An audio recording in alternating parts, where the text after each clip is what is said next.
बिस्मिल्लाहिर्रहमानिर्रहीम। अस्सलाम वालेकुम। मैं राना खुर्रम मुश्ताक आपकी खिदमत में एक बार फिर हाज़िर हूँ और ये हमारी स्प्रिंकलर ट्रिकल या ड्रिप इरिगेशन का जो यूज़ है लैंडस्केप में, उसकी ये 19th वीडियो है। और ड्रिप इरिगेशन के सिलसिले की जो डिज़ाइन प्रोसेस हमने शुरू किया हुआ है उसकी ये वीडियो नंबर 6 बनती है। और ये इसमें ड्रिप डिज़ाइन प्रोसेस 7 यानी कि how to prepare drip layout plan. तो हम ऑन सरफेस पहले डिस्कस कर चुके हुए हैं, तो इस वीडियो में हम इंशाल्लाह सब सरफेस इरिगेशन के बारे में बात करेंगे, उसकी मुख्तलिफ इंस्टॉलेशन के बारे में बात करेंगे, मुख्तलिफ उसकी जो ओरिएंटेशन है उनके बारे में बात करेंगे और उसमें जो कंपोनेंट्स यूज़ हो रहे हैं उनका क्या रोल है इसके अंदर, उसको भी डिस्कस करेंगे। उम्मीद है आपको ये वीडियो से फ़ायदा उठाएंगे और ये अपने साथियों के साथ भी शेयर करें ताकि वो भी फ़ायदा उठा सके। आए वीडियो देखते हैं।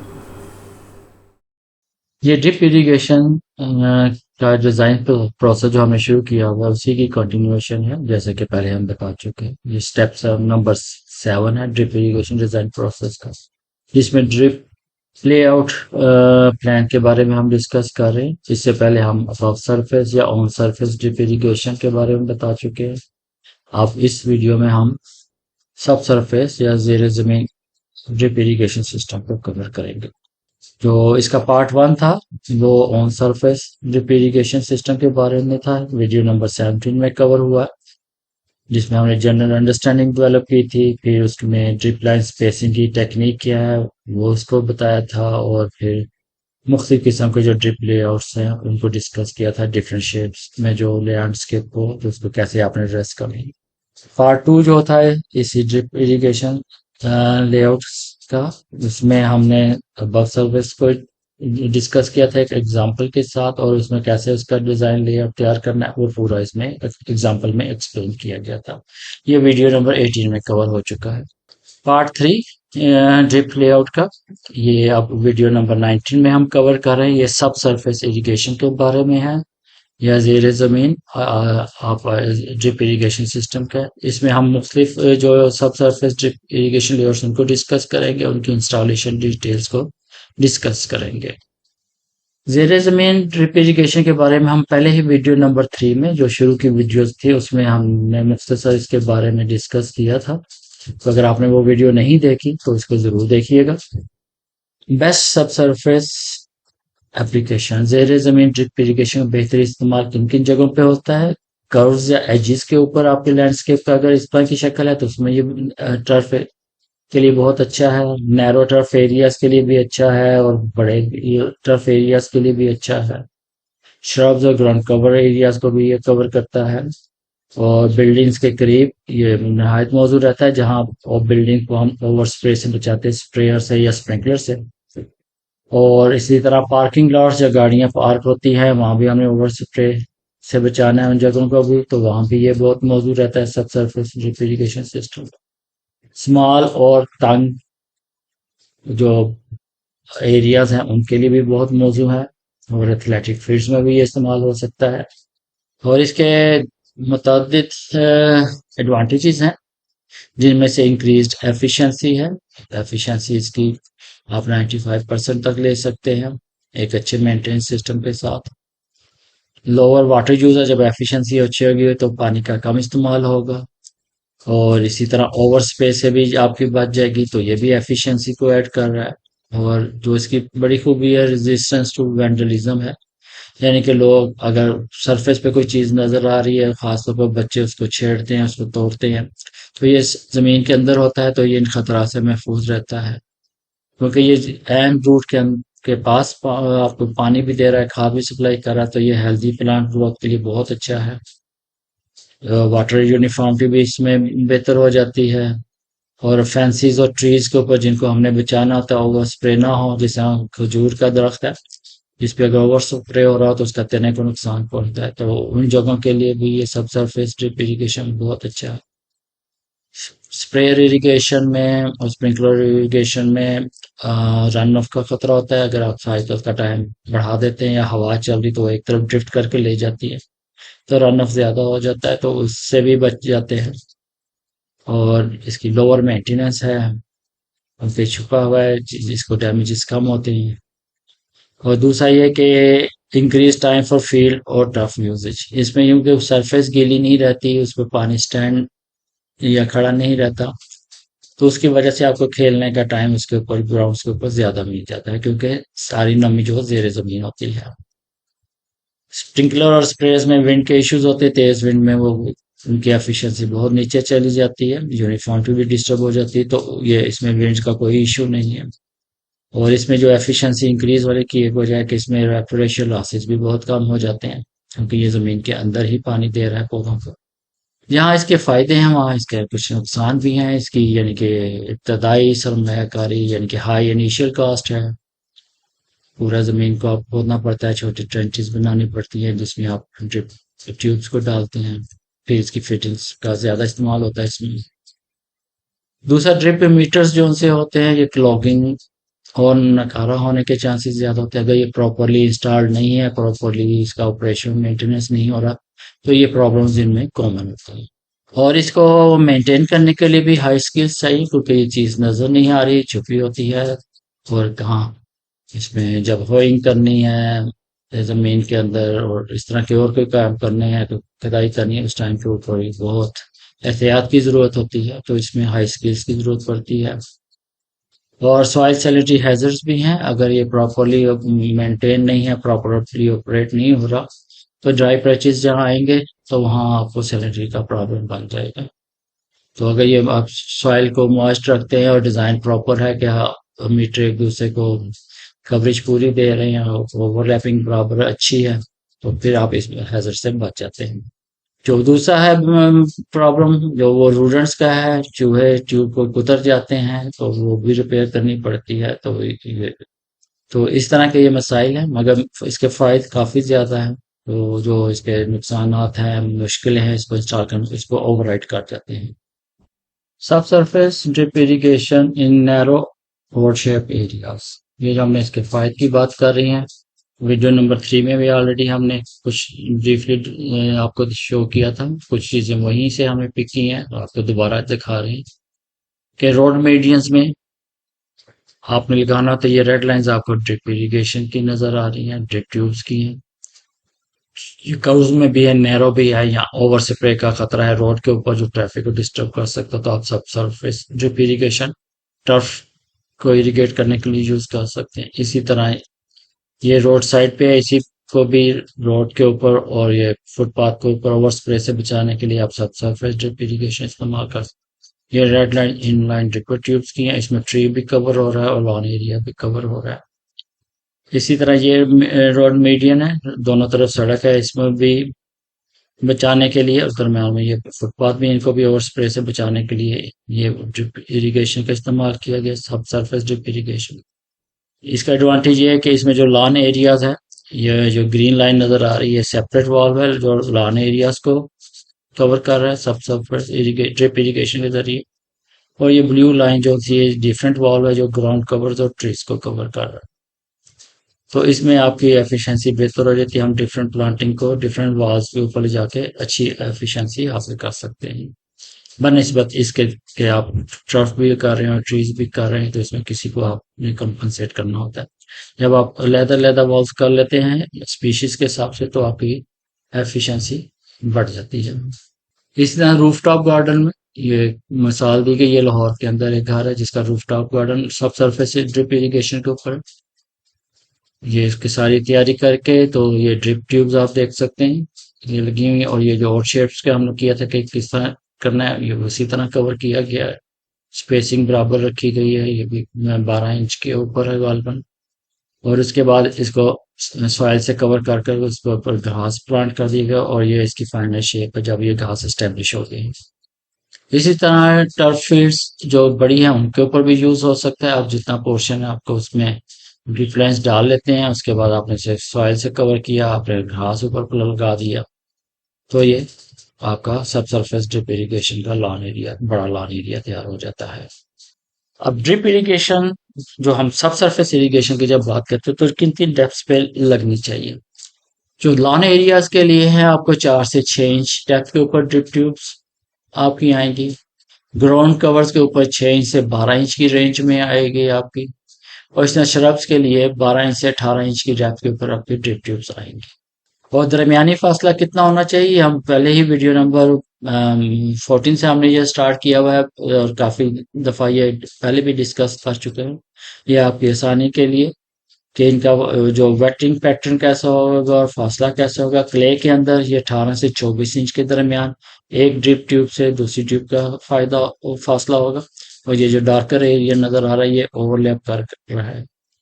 इसी तरह जब लूम में जाते हैं तो इसकी डेप्थ ज्यादा हो जाती है पानी की सॉइल के अंदर, यानी कि ये ज्यादा पेनिट्रेट करता है।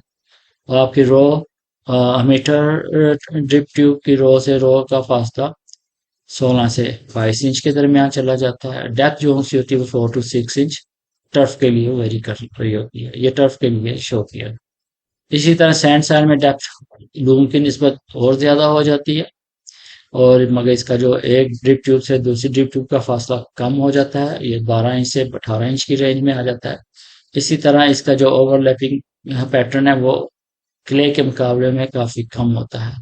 अगर ये आपका ओवरलैप नहीं हो रहा और ये फासले पे अगर आ रहे हैं, आपका वेटिंग एरिया आ रहा है, तो ये दरमियान में जो सा आपका ये ड्राई एरिया बनेगा, यहाँ आप सॉल्ट कम्युलेशन होने के चांसेस होते हैं, जो कि ठीक नहीं है। इसलिए ड्रिप डिजाइन में एमीटर ट्यूब से दूसरी मीटर ट्यूब या ड्रिप ट्यूब से ड्रिप ट्यूब का फासला बहुत इंपॉर्टेंट है। अब हम बात करते हैं typical sub surface drip irrigation layout की। ये आपको कोशिश की गई है 3D में आपको दिखाने की। ये आपके ऊपर टर्फ एरिया आ गया, 4 to 6 इंच की डेप्थ है। डेप्थ के ऊपर आपने ये centre feed drip irrigation system है, जो हमने पहले ऑलरेडी वीडियो 17 में भी डिस्कस किया। वो था अबव सरफेस, ये अंडरग्राउंड है। तो ये सॉइल की डेप्थ के अंदर 4 to 6 इंच है। ये आपका सप्लाई हेडर आ गया, और या ये पीवीसी का भी हो सकता है, पॉली पाइप का भी हो सकता है। यहाँ से आपकी ये ड्रिप ट्यूब्स आ गए, इनलाइन ड्रिपर ट्यूब्स आ गई। और ये आपका आ गया जी एग्जॉस्ट हेडर आ गया, और ये भी एग्जॉस्ट हेडर आ गया। एग्जॉस्ट हेडर पे आपने जैसा video on surface drip irrigation बात की थी, फ्लश वाल चाहिए, तो अब ये दो ब्रांचेस बन रही है। आपको फ्लश वाल इधर भी चाहिए, फ्लश वाल इधर भी चाहिए। मगर सब सरफेस में जो आपको एडिशनल चीज बनती है वो एयर वैक्यूम रिलीज वाल्व की बनती है, जो कि नहायत इंपॉर्टेंट। ये आपके लॉन एरिया में जो भी हाईएस्ट साइड होगी इसने उसके ऊपर इंस्टॉल होना है, ताकि इसमें जो भी सिस्टम में हवा आ रही है वो बाहर निकल जाए। इसका ऑपरेशन क्या होता है ये हम आगे चल के डिटेल में डिस्कस करेंगे, मगर ये ड्रिप इरिगेशन सब सरफेस ड्रिप इरिगेशन सिस्टम का बहुत इंपॉर्टेंट कंपोनेंट। और आपके ये जो सब सरफेस ड्रिप इरिगेशन की सक्सेस इसकी प्रॉपर इंस्टॉलेशन पर बहुत ज्यादा डिपेंड करती है। Typical sub surface drip irrigation layout level field के अंदर, यानी कि आपका लेवल फील्ड है, तो उसमें ये आ गया एंड फील्ड सिस्टम आ गया। जैसे हमने पहले ऑन सरफेस का किया था एग्जैक्टली ये वैसे ही है, मगर इसमें आप जब भी आपने सब सरफेस आप कर रहे थे तो बेहतर है कि आप ग्रिड सिस्टम जो लूप में है, ये क्लोज सर्कल वाला, उसको यूज करें। तो ये आपका पहला कंट्रोल वाल्व आ गया जोन। इधर से आपका ये पाइप आया, ये हेडर सप्लाई हेडर बन गया। ये ड्रिप ट्यूब्स इसमें आ गई, और दूसरी तरफ आपका एग्जॉस्ट हेडर आ गया, जिसमें एक तरफ एयर वैक्यूम रिलीज वाल्व लग गया और एक तरफ फ्लश वाल्व आ गया। ये नोट करें, ये इसने उस जगह पे आना है जहां जो ऊंची, अगर ये आपका सप्लाई हेडर ऊंचा है और ये नीचे है तो फिर ये एयर वैक्यूम रिलीज वाल्व की जगह आपकी सप्लाई हेडर के ऊपर बनेगी। और अगर दरमियान में कोई चीज ऊंची आती है, बर्न या माउंट आ जाता है, उसको हमने अलहदा से डिस्कस किया कि उसकी आपने किस तरह अरेंजमेंट करनी है, वो आपको अगली स्लाइड्स में मिल जाएगी। ये एंड फीड है, ये सेंटर फीड आ गया। इसमें ये कंट्रोल वाल्व लगा हुआ है, जैसे सप्लाई हेडर सेंटर में है, ड्रिप ट्यूब दोनों तरफ जा रही हैं। इसके दो एग्जॉस्ट हेडर हो गए, एक इस तरफ हो गया, एक इस तरफ हो गया। और दोनों एग्जॉस्ट हेडर पे आपने फ्लश वाल्व देनी है, और जो सा इसमें ऊंची जगह है वहां आपने एक एयर रिलीज वाल्व देना है। अगर ये जगह ऊंची है तो एयर रिलीज वाल्व इधर चला जाएगा, अगर ये जगह ऊंची तो इधर आ जाएगा। अगर सप्लाई हेडर वाली ऊंची जगह के ऊपर ये दोनों नीचे, तो फिर आपका air release vacuum release valve इसके ऊपर आएगी। रोल ऑफ फ्लश वाल्व्स, ये ऑन सरफेस ड्रिप इरिगेशन में भी इस्तेमाल हुए हैं। क्लोज लूप सर्किट के अंदर, और क्लोज लूप सर्किट हम सब सरफेस ड्रिप इरिगेशन के अंदर इस्तेमाल करें, उसमें भी इस्तेमाल हो रहे हैं। ये मैनुअल टाइप के भी होते हैं, ऑटोमेटिक फ्लश वाल्व्स भी होते हैं। ये जो आप देख रहे हैं ये ऑटोमेटिक फ्लश वाल्व्स की किस्म है, और भी शेप्स में ये अवेलेबल है। और ये मैनुअल फ्लश वाल्व है, ये स्क्रू टाइप है, कैप जिसमें खोलते हैं और फ्लश हो जाता है। और ये सिंपल बॉल वाल्व है, जिसपे आप ओपन या क्लोज करके पानी को निकाल सकते हैं। इसका रोल क्या है आइए हम देखते हैं। एक फ्लश वाल्व को खुद ब खुद या दस्ती तौर पर खोला जा सकता है, ये जो मैनुअल भी हो सकता है या ऑटोमेटिक भी हो सकता है, ताकि इससे पानी खारिज हो जाए, और जब खारिज होता है तो ड्रिप लाइन और जो हेडर्स हैं उनमें से मौजूद पानी सारा बाहर निकलता हुआ अपने साथ गंदगी को भी ले जाता है। इस तरह ये लाइंस फ्लश हो जाती हैं। और जो ऑटोमेटिक लाइन फ्लश वाल्व होते हैं, ये ऑटोमेटिक मींस प्रोवाइड करते हैं क्लींजिंग का सब सरफेस ड्रिप इरिगेशन के सिस्टम के अंदर। यानी कि जब ये सिस्टम ऑन होता है तो इसमें से पानी बाहर निकलता है, और जो उसमें डेब्रीज या कुछ हो उसको बाहर निकाल देता है, और जब प्रेशर बिल्ड होता है तब ये ऑफ हो जाता है। और ये दोबारा जब आप सिस्टम बंद करते हैं तब भी प्रेशर जब ड्रॉप होता है तब भी ये ओपन होता है, और जितना पानी इसके अंदर होता है उसको ड्रेन आउट कर देता है, और उसके साथ आपकी सेडिमेंट्स भी सारी चली जाती है। इस तरह ये ऑटोमेटिकली लाइंस और हेडर्स को फ्लश कर देता है। और इसका रूल ये है कि आपने लगाना क्या है, तो लाइन फ्लशिंग वाल्व को किसी गैर नुमाया जगह पर जहां तक मुमकिन हो, यानी कि जो सोर्स आपका है सप्लाई हेडर से दूर रखें। इसको आप झाड़ियों में छुपा सकते हैं ताकि सामने नजर ना आए, और आपके लैंडस्केप की जो एस्थेटिक उसको फर्क ना पड़े। तो मैनुअल वॉल भी इसी तरह आप इसी तरह जिस तरह ये ऑटोमेटिक लगा रहे हैं इसी तरह ये मैनुअल वॉल भी लग सकता है, मगर उसमें ये कि आप खुद हाथ से उसे खोलते या बंद करते हैं। और दूसरा ये कि फ्लश वॉल को हमेशा आप लोअर पॉइंट पे इस्तेमाल करें, यानी कि लोअर पॉइंट अगर एग्जॉस्टर के ऊपर है तो वहां आप इसको इस्तेमाल करें। लोअर पॉइंट का ये होगा जितनी भी डेब्रिज होगी सारी पानी के साथ लोअर पॉइंट पे जाएंगी, और वहां से आप इसको फ्लश कर देंगे। और अगर आप ड्रिप ट्यूब की लूप है बनी हुई तो उसके मिड में आप इसको यूज करेंगे। इस तरह मुख्तलिफ किस्म के फ्लश वाल्व हैं, उनकी हम इंस्टॉलेशन डिटेल्स अभी देख लेते हैं। ये मैनुअल फ्लश वाल्व है, ये जिसमें आप देखें ये फिनिश ग्रेड है, ये वॉल बॉक्स के अंदर लगा हुआ है। 4 नंबर पर सब टेरेन मीटर वॉल बॉक्स है, छोटा वॉल बॉक्स है, 6 इंचज के वॉल बॉक्स में भी ये आ सकता है। और ये जो लगा ये कंप्रेशन टाइप कपलिंग है, जिसके आगे ये फ्लश कैप लगी हुई है। आप इसको खोलते या बंद करते हैं तो पानी खुल भी जाता है और बंद भी हो जाता है। ये आपकी ड्रिप ट्यूब आ गई, इसमें आप थोड़े से इसको लेंथ को ज्यादा रखते हैं ताकि आप ये फ्लश वाल को इस वॉल बॉक्स से बाहर निकाल लें और इसको खुली जगह के ऊपर फ्लश कर दें पानी को। और इसके जो ड्रेनेज का भी मसला हल करने के लिए आपने ये नीचे तकरीबन 2 से 3 इंच का क्रश ग्रेवल, 3/4 इंच जो वास्ट ग्रेवल हो उसको आप डाल दें, और उसके नीचे जियो फैब्रिक को जरूर इस्तेमाल करें ताकि ये फिल्टर का काम दे, मिट्टी ऊपर ना आए और पानी आपका ड्रेन होकर बाहर चला जाए। ये ऑटोमेटिक फ्लश वाल्व है, इसकी डिटेल्स है। ये उसी तरह जी आपका ये टर्फ लेवल आ गया, ये वॉल बॉक्स आ गया। ये नोट करें जब आप टर्फ में लगा रहे हैं तो आप लॉन एरिया के अंदर हैं तो उसमें बिल्कुल ये आपका जो फिनिश लेवल है उसके साथ फ्लश होना चाहिए, जो आपका टॉप है इसका लिट जोन सा है वॉल बॉक्स का। और अगर आप फुल ग्राउंड कवर या शब्स एरिया में इसको बाहर लगा रहे हैं तो आप इसको 2 inch minimum Surf finish level उससे ऊपर रख सकते हैं। ये जो मैनुअल फ्लश वॉल में भी ये ऑटोमेटिक फ्लश वॉल में भी यही डिटेल्स है। तो इसमें ये फ्लश वाल्व आ गया आपका, और ये पीछे ड्रिप ट्यूब आ गई, और फ्लश वाल्व के ऊपर ये चढ़ाने के लिए क्लैंप आ गया। कंप्रेशर क्लैंप भी हो सकता है, मुख्तलिफ किस्म के हैं जो अवेलेबल है। उसके बाद ये ब्रिक स्पॉट है जिसके ऊपर ये वॉल बॉक्स खड़ा है, 6 इंच का ये छोटा वॉल बॉक्स है।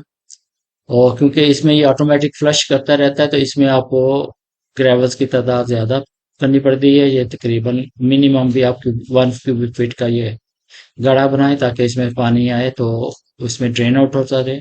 और इसमें भी आप जियो फैब्रिक इस्तेमाल करेंगे ग्रेवल्स के नीचे ताकि ये फिल्टर का काम दे और मिट्टी को इसमें शामिल ना होने दे।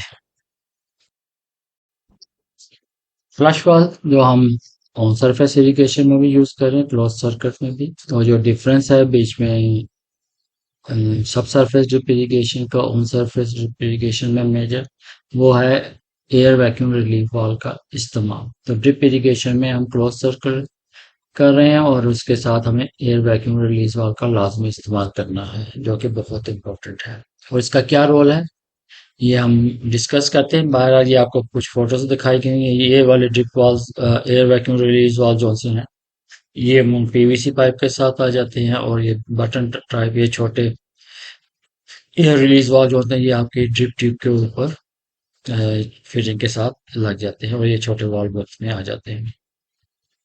ये किधर इस्तेमाल होते हैं वो भी हम डिस्कस करेंगे अगली स्लाइड्स के अंदर। एयर वैक्यूम रिलीफ वाल्व का इस्तेमाल करने की दो वजूहत हैं। एक ये कि शटडाउन के बाद जब सिस्टम बंद होता है तो ज्यादा ना तौर पर हवा को जोन में जाने की इजाजत देता है ये, और ये यकीनी बनाता है कि वैक्यूम जो सब सरफेस ड्रिप इरिगेशन में मलबे को अपनी तरफ ना खींचे। यानी कि जब वो ऊंची जगह पे है और ड्रिप से पानी बाहर निकल रहा है तो वैक्यूम क्रिएट होगा, और जो वैक्यूम क्रिएट होगा तो वो हर चीज को सक करेगा। तो जो ड्रिपर ट्यूब, जो ड्रिपर्स है या मीटर्स आप कह लें, हैं जो सब सरफेस में है मिट्टी के अंदर, वो फिर मिट्टी को और दूसरे ज़रात को अपनी तरफ साफ करेंगे। तो उसको ब्रेक करने के लिए ये सिस्टम में हवा एंटर हो जाती है और वो वैक्यूम को ब्रेक कर देता है। और इस तरह ये सब सरफेस ड्रिप इरिगेशन में मीटर्स को क्लॉगिंग से बचाता है। और दूसरा ये है, ये जो इसका फायदा है कि जोन के ऑन होने पर, यानी कि जब सिस्टम ऑन होता है तो सब सरफेस ड्रिप इरिगेशन में जो हवा का खारिज करना बहुत जरूरी होता है। अगर खारिज नहीं होगी, उसमें पाइप्स में हवा रहेगी, तो वो नैरो, जो उसका डायमीटर उसको नैरो करती जाएगी, यानी कि उस जगह पे हवा जमा होती जाएगी और पानी के गुजरने की जगह तंग होती जाएगी और पानी पूरी तरह तकसीम नहीं हो सकेगा। तो इसलिए जब ये सिस्टम ऑन होता है तो हवा को निकालना बहुत इंपॉर्टेंट होता है। तो ये दो एयर वैक्यूम रिलीव वाल्व ये दो काम कर रहा होता है। एयर वैक्यूम रिलीव वाल्व जब भी आपने करना है, लगाना है, तो ये सब सरफेस ड्रिप इरिगेशन में जो सबसे ऊंचा पॉइंट आ रहा है आपका लैंड में, उसके ऊपर लगेगा, क्योंकि वहां हमेशा ऊपर की तरफ ट्रेवल करती है, ऊंचाई की तरफ उसने जाना होता है। डिप्रेशन में जो सा होगा उधर आप लगाएंगे तो इसका कोई फंक्शन नहीं होगा, ये वहां बेकार होगा। तो ये हाईएस्ट पॉइंट पे ही आपने लगा। इस तरह बम्स और माउंट्स की भी सूरत में सब सरफेस ड्रिप इरिगेशन के लिए स्पेशल आप ड्रिप ट्यूब इस्तेमाल कर लेते हैं। जो एरियाज ऊंचाई के ऊपर आ रहे हैं उनको आप सब लिंक कर लेते हैं ड्रिप ट्यूब के साथ, यानी कि एक एडिशनल आप यूज करते हैं हेडर के तौर पर। और उसके ऊपर जो हाईएस्ट पॉइंट होता है उसके ऊपर आप इनलाइन आप ड्रिपर, ये inline air vacuum release valve लगा लेते हैं, जैसे ये इसमें शो किया गया हुआ है। यानी कि ये ड्रिप ट्यूब है, इसके ऊपर लगा लिया जो हाईएस्ट पार्ट है उसको। और अगर आप एग्जॉस्ट और डिस वाले पे अपना एयर रिलीज वाल्व लगाना चाहते हैं तो फिर आपका कुछ इस किस्म का होगा, इस शक्ल का होगा, तो इंस्टॉलेशन कुछ इस तरह की होगी। ये आगे चल के हम मजीद डिस्कस करते हैं। उसके बाद ये टाई डाउन स्टेक्स आ जाती हैं। टाई डाउन स्टेक का काम क्या होता है कि ये ड्रिप ट्यूब को अपनी जगह पर फिक्स रखती है, ताकि जो आपने फासला उनके दरमियान रखा वो कायम रहे और drip tube left right move ना करें। इनके ये साइड पे ये नोचेस बनी होती है, तो जैसे ये देख सकते हैं हम। तो ताकि ये जमीन के अंदर मजबूती से गड़ जाए और अपनी जगह से हिले ना। और ये corrosion resistance generally 12 gauge galvanized steel की होती है, पीवीसी की भी हो सकती है। आपने ये जहां भी आपकी चेंज इन डायरेक्शन आ रही है आपको वहां ये लगानी है। जैसा एल्बो या टी आ गई है तो जो उसके कनेक्शंस है उनके ऊपर लगाए। टी के ऊपर आपके 3 कनेक्शन बनते हैं, उसको 3 जगह से आपने इसको टाई डाउन करना है। एल्बो के ऊपर 2 पॉइंट्स बनते हैं, तो वहां से आपने इसको लगा के होल्ड डाउन करना है, अपनी फिटिंग को भी और ट्यूब को भी। तो जहां मुनासिब हो, चेंज इन डायरेक्शन हो, वहां आप इसको जरूर इस्तेमाल करें। अब हम बात करते हैं installation details of a typical sub surface drip irrigation layout 11 या ग्रेडेड एरिया के ऊपर। ये एंड फीड सिस्टम है। तो उसके जो कंपोनेंट्स वो थोड़े से आपको एक्सप्लेन कर देते हैं। ये आपका आ गया जोन वाल्व आ गया, जोन वाल्व असेंबली आ गई। यहाँ से ये आपका मैनिफोल्ड आ गया पीवीसी का। फिर ये आपका सप्लाई हेडर शुरू हो गया। सप्लाई हेडर के बाद ये टीज हैं और ये आगे एल्बो है, इनके आगे फिटिंग्स जाके ये ड्रिप ट्यूब जा रही है। और ये आपका एग्जॉस्ट हेडर आ गया। ये एग्जॉस्ट हेडर के ऊपर आपका एक पे air release, air vacuum relieve valve लगा हुआ है और दूसरे पे एग्जॉस्ट जो फ्लश वाल्व लगा हुआ है। तो इसके कंपोनेंट्स और ये आपके ड्रिप ट्यूब है, और ये में जो स्पेसिंग है वो आप जो भी डिजाइन होगा उसके क्राइटेरिया के ऊपर आपने इसको स्पेस किया हुआ है। और इस ड्रिप ट्यूब्स को अपनी जगह पर होल्ड करने के लिए आप ड्रिप स्टेक्स का इस्तेमाल करते हैं, जो इसमें शो नहीं किए गए। फिर और ज्यादा कॉम्प्लिकेटेड हो जाती है। हमने वो लास्ट टाइम 17 वीडियो नंबर 17 में ड्रिप स्टेक्स को शो किया था, मगर ये कि उससे फोटो ज़्यादा कॉम्प्लिकेटेड हो जाती है, इतनी क्लियर विजिबल नहीं होती कि चीज़ें एक्सप्लेन हो सके। इसमें हमने वो अवॉइड किया है, मगर ये कि वो इस जगह पे भी आएंगी, दरमियान में भी अगर लेंथ ज़्यादा है तो दरमियान में भी आएंगी, और ये फिटिंग्स के साथ आएंगे। तो एक नंबर के ऊपर सबसे पहले ये पॉलीबॉल वाल्व यूज किया गया है फ्लश वाल्व के तौर के ऊपर, जो हमने इससे पहले आपको दिखाया है पिछली स्लाइड्स में। ये वाल्व बॉक्स के अंदर लगा हुआ है, ये वाल्व बॉक्स के अंदर आ जाता है दो। और ये इसको जो कनेक्शन बन रहा है एग्जॉस्ट के साथ, ये पॉली ट्यूब के साथ बन रहा है। 16 mm की हमने यूज की है इसके साथ पॉली ट्यूब। ये पीवीसी का हेडर है। पिछले वीडियोस में हमने पॉली ट्यूब्स के भी किए थे, पीवीसी के किए थे। इसमें हम पीवीसी को कर रहे हैं। ये पीवीसी का भी हो सकता है, पॉली का भी हो सकता है। फिर जो सा पाइप होगा उसके हिसाब से उसी टाइप की आपकी फिटिंग्स चेंज हो जाएंगी। ये आपके आ गया एल्बो आ गई। एल्बो के आगे males female slip adapter, tee elbow या टी आ गई। इनके आगे फीमेल स्लिप अडॉप्टर आएगा 1/2 इंच बीएसपी थ्रेड्स के साथ। उसके आगे आपकी आ जाएगी मेल थ्रेडेड कंप्रेशन अडॉप्टर आ जाएगा, जिसके साथ ये आपकी ट्यूब होगी। वो कंप्रेशन भी हो सकता है, बार्ब भी हो सकता है, या लॉक टाइप भी हो सकता है। तो इसको हम फर्दर एक्सप्लेन करते हैं। ये जिस तरह आ गया, ये आपका ये आ गया एयर वैक्यूम रिलीज वाल्व का आ गया।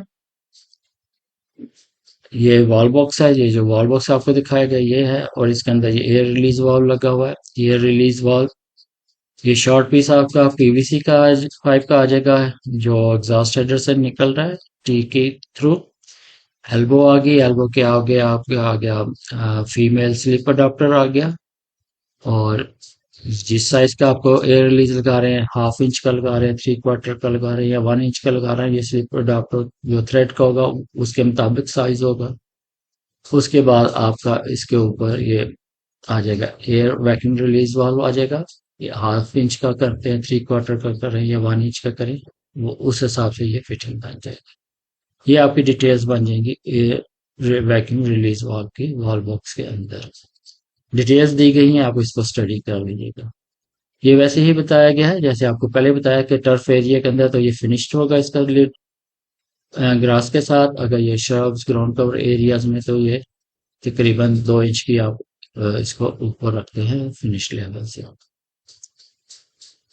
अब बात करते हैं हम फ्लैश वाल्व की, जैसे हमने पहले भी आपको फ्लैश वाल्व दिखाया गया। ये आपकी आगे ड्रिप ट्यूब, ये जो पॉली ट्यूब हमने यूज की है, इसका कनेक्शन आ गया है। ये बॉल वॉल टाइप है। ये कंप्रेशन भी हो सकता है, बार भी हो सकता है, लॉक टाइप भी वॉल्व हो सकता है। इसके आगे ये कुछ लेंथ हमने ट्यूब की छोड़ी है। ये इसलिए कि जब आपने फ्लश करना हो तो आप इसका लिड ओपन करें, ट्यूब को बाहर निकालें, और उसको थोड़े से रिमोट एरिया पे आप इसको फ्लश कर दें। और नीचे वो ग्रेवल पैक वैसे ही जैसे आपको पहले बताया गया था कि इसके साथ ग्रेवल पैक आपको चाहिए ड्रेनेज के लिए। जो थोड़ा बहुत पानी निकलेगा इसका जब आप बंद करते हैं तो वो जमीन के अंदर एब्जॉर्ब हो जाए। ये वही कंटिन्यू कर रहे हैं हम। इसमें कुछ डिटेल्स रह गई थी, इसको हम कवर करते हैं। जैसे ये एक पॉइंट आ रहा था जिसमें हमने कहा था एल्बोज है, वो एल्बो कैसे लगती है, 2 एल्बोज ये वाली है। ये आपका जोन वाल से आ रहा है, ये जोन वाल से आगे आप इस पाइप को ये राइजर पाइप इस्तेमाल किया, इसको स्टेप पे ले गए जहां से ये 4 to 6 इंच जो फिनिश लेवल उससे नीचे हो टर्फ लगाने के लिए। और ये फिर आपके सप्लाई हेडर के साथ, ये सप्लाई हेडर है, इसके साथ जाके कनेक्ट हो जाती है। इसके आगे फिर आपकी ये सारी फिटिंग्स जो इसके ऊपर आएंगी। उसके बाद ये टी अब नजर आ रही है, ये भी टी नजर आ रही है आपको, और ये एल्बो भी हो सकती है, ये भी। तो ये कॉमन डिटेल है। ये आपकी टी एल्बो आ जाएगी, उसके आगे आपका आ गया फीमेल स्लीप अडाप्टर आ गया हाफ इंच थ्रेड के साथ। आगे ये आपका आ गया कंप्रेशन अडाप्टर आ गया मेल थ्रेड के साथ, जिसमें आपकी ड्रिप ट्यूब इंसर्ट होती है। कंप्रेशर भी हो सकता है, बार भी हो सकता है, लॉक टाइप है। और ये आपकी इनलाइन ड्रिपर ट्यूब जा रही है, और आप इसको स्टेक डाउन कर दिया ताकि ये अपनी पोजीशन में रखे। तो यानी कि टी की और ये एल्बो की ये कॉमन डिटेल है। ये इसके अंदर कैसे लगेंगे, ये इस तरह से आपको वीडियो दोनों फोटो से इंस्टॉलेशन बहुत क्लियर हो जाती है। और पिछली वाली जो स्लाइड उसको भी देखें, इसको भी देखें, तो आपको ये बहुत क्लियर इंस्टॉलेशन मिल जाती है कि ये कैसे इंस्टॉल होगी। ये उसी का दूसरा रुख है, इसको हमने अब टिल्ट कर लिया है। अब वही है, एंड फिट सिस्टम है, ये जोन वाल्व है, और ये आपका हेडर आ गया, और ये एग्जॉस्ट वाल्व आ गया, और ये ड्रिप ट्यूब आ गई। इसमें आप कंपेयर करें कि आप इसको दो तीन तरीकों से इंस्टॉल कर सकते हैं।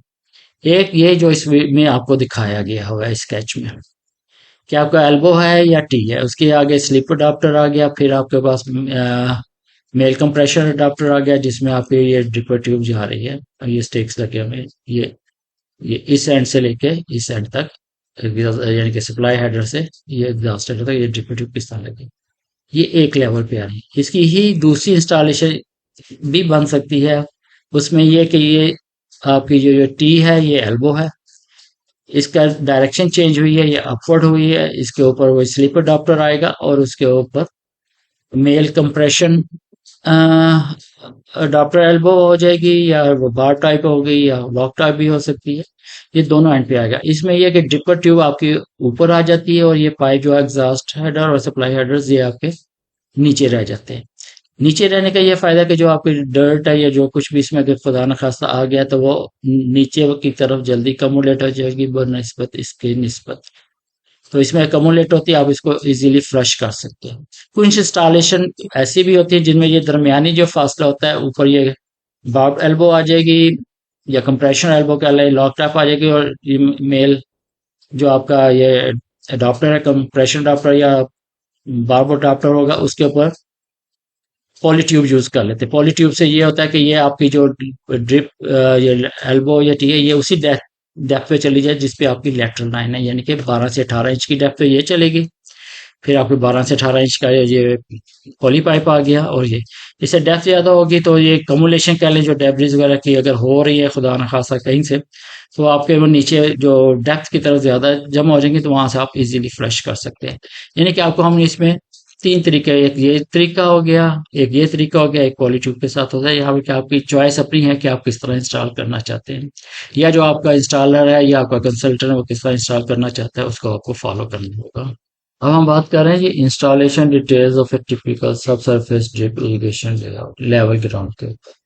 पिछली स्लाइड्स में हमने की थी एंड फीड सिस्टम के ऊपर, अब हम सेंटर फीड सिस्टम के ऊपर बात कर रहे हैं।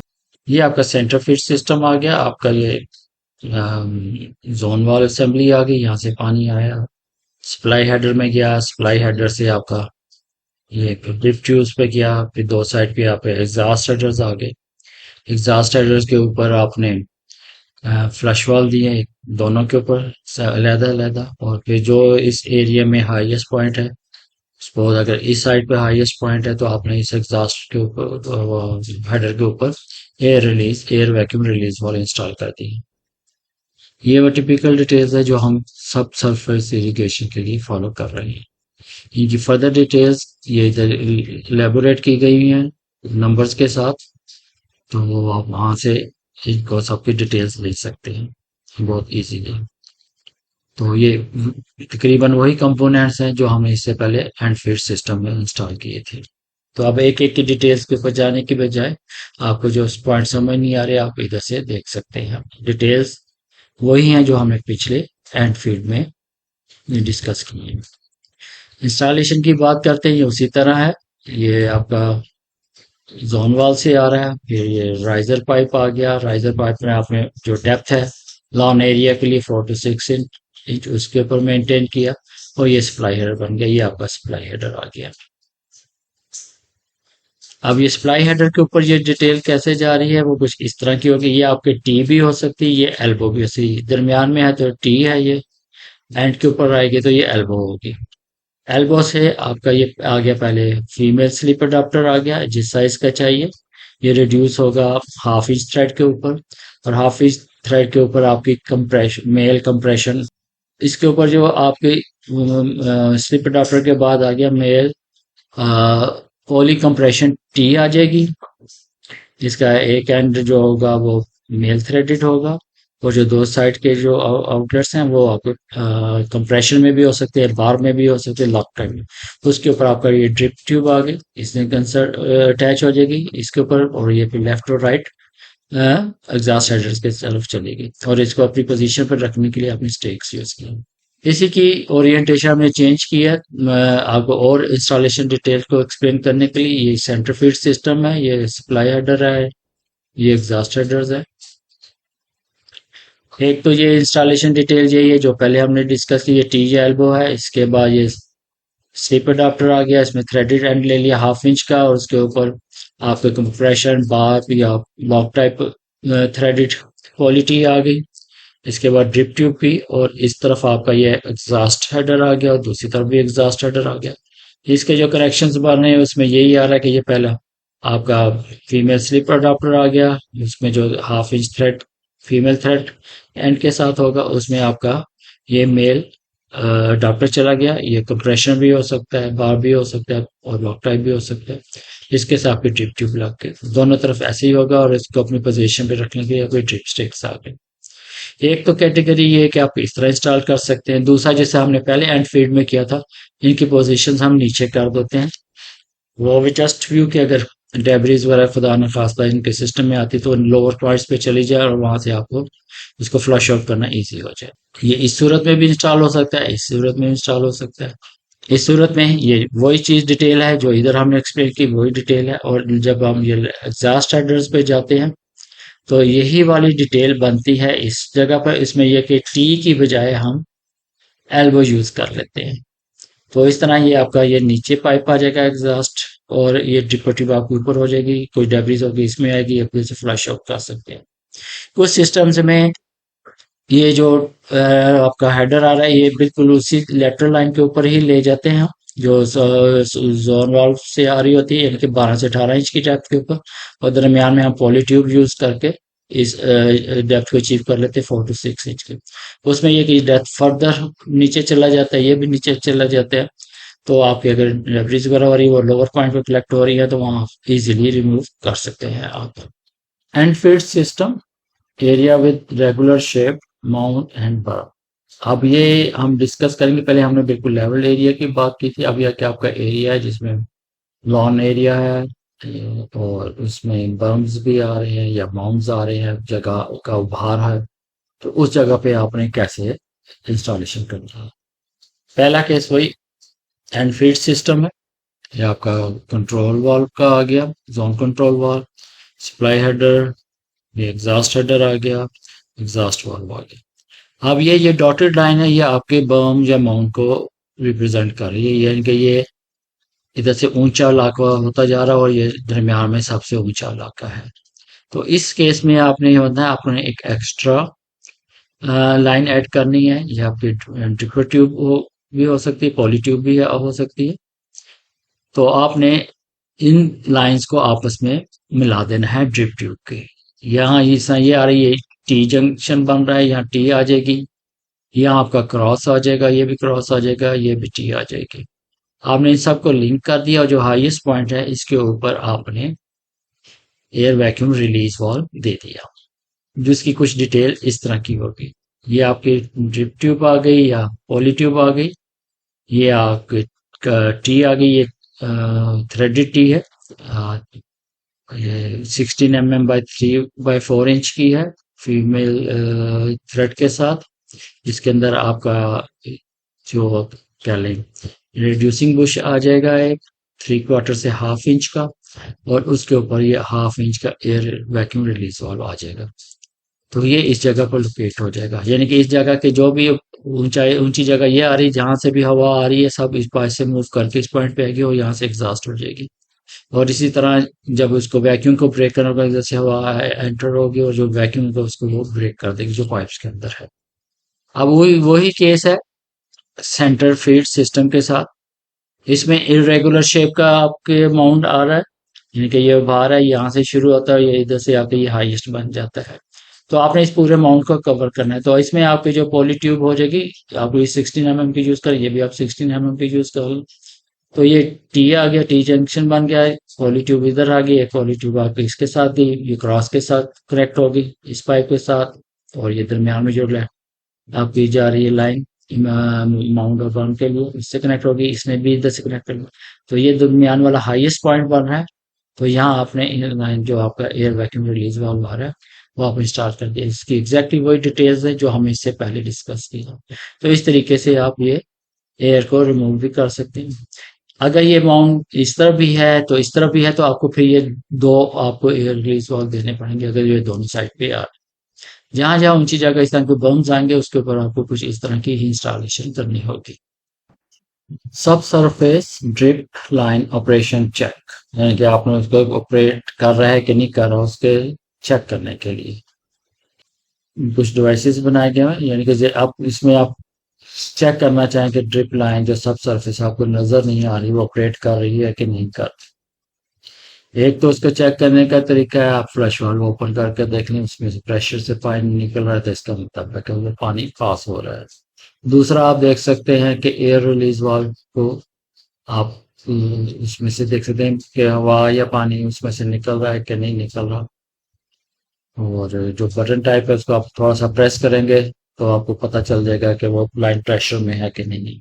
इन चीजों के अलावा स्पेशल इंस्ट्रूमेंट्स भी बनाए गए हैं, जैसे कि ये है कि कुछ मैन्युफैक्चरर्स ने अपने जो पॉप अप स्प्रेयर्स होते हैं उनके साथ ये रेट्रोफिट्स बनाए हुए हैं। ये रेट्रोफिट्स आ गए, इसमें ये कि जो आपकी सब सरफेस लाइन है इसके साथ ये इंसर्ट हो जाता है और जो प्रेशर इसमें आता है तो ये अगर रेज हुआ हुआ था तो इसका मतलब है कि आपका ड्रिप सब सरफेस ड्रिप इरिगेशन ऑपरेशन है उसमें प्रेशर बन रहा है, वो काम कर रहा है। दूसरे के स्पेशल डिजाइन किए गए हैं जिनमें यूज वैसे ही है, ये वाला पोर्शन इस तरह सब सरफेस ड्रिप लाइन के साथ अटैच होता है, ये अबव ग्राउंड है। और इसका जो फ्लैग है वो ऊपर और नीचे मूव करता है तो आपको पता चलता है कि ये फ्लैग खड़ा होता है तो इसका मतलब कि आपका प्रेशर और इसमें अवेलेबल है ड्रिप ट्यूब में और वो काम कर रही है। इन चीजों के अलावा हमने जो इससे पहले डिस्कस किया था कि मुख्तलिफ शेप्स के जो पैटर्न्स बन जाते हैं पार्किंग लॉट्स के भी, लैंडस्केप एरिया के भी, जिगजैग भी होते हैं मुख्तलिफ शेप। उसमें जो मुख्तलिफ शेप्स में हमने on surface drip irrigation tube किस तरह ले करेंगे वो पैटर्न्स डेवलप किए थे, वो आपको बताए भी थे। एग्जैक्टली वही पैटर्न सब सरफेस में चले जाते हैं। आपने वही टेक्निक इस्तेमाल करनी जो ऑन सरफेस वाले कर रहे हैं, सिर्फ फर्क ये है कि ये जमीन के अंदर दफन हो जाएंगे और इनके साथ आपने प्रॉपर जगह के ऊपर एयर रिलीज वाल्व जरूर देना है। ये जी लैंडस्केप एंड इरिगेशन इंजीनियर्स के लैंडस्केप से यूट्यूब के ऊपर हमने जो अब तक वीडियोस अपलोड की हुई हैं उनके सारे लिंक्स हैं, उनकी सब डिटेल्स हैं।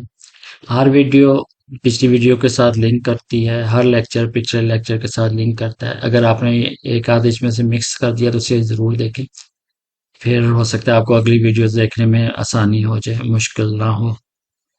ये अब तक 18 है, वीडियो नंबर 14 से ड्रिप डिज़ाइन प्रोसेस शुरू हुआ है। हम ड्रिप डिज़ाइन प्रोसेस नंबर 7 पे इस वक्त हैं। इसमें हम ऑन सरफेस कवर कर चुके हुए हैं। ये करंट वीडियो है जिसमें हमने सब सरफेस ड्रिप इरिगेशन लेआउट कैसे बनना है उसकी बात की है। उम्मीद करते हैं सारी वीडियोस आपके लिए काफ़ी हेल्पफुल होंगी, आपके इल्म में इजाफा हुआ होगा। जो लोग नए हैं उनके लिए तो ये बहुत मुफीद होंगी, जो लोगों को पहले से मालूमात हैं उनकी एक रिवीजन हो गई होगी। और अगर आपकी कोई इसमें सजेशंस हो तो वो ज़रूर शेयर कीजिएगा। हम चाहते हैं कि इन वीडियोस को, इन लेक्चर्स को फर्दर इम्प्रूव किया जाए। और आपके जो साथी हैं उनके साथ भी ये ज़रूर शेयर कीजिएगा। इसी तरह ये आगे नॉलेज तकसीम होगा तो सबका भला होगा। वीडियो देखने का बहुत बहुत शुक्रिया। अपना ख्याल रखिएगा। अल्लाह हाफिज़।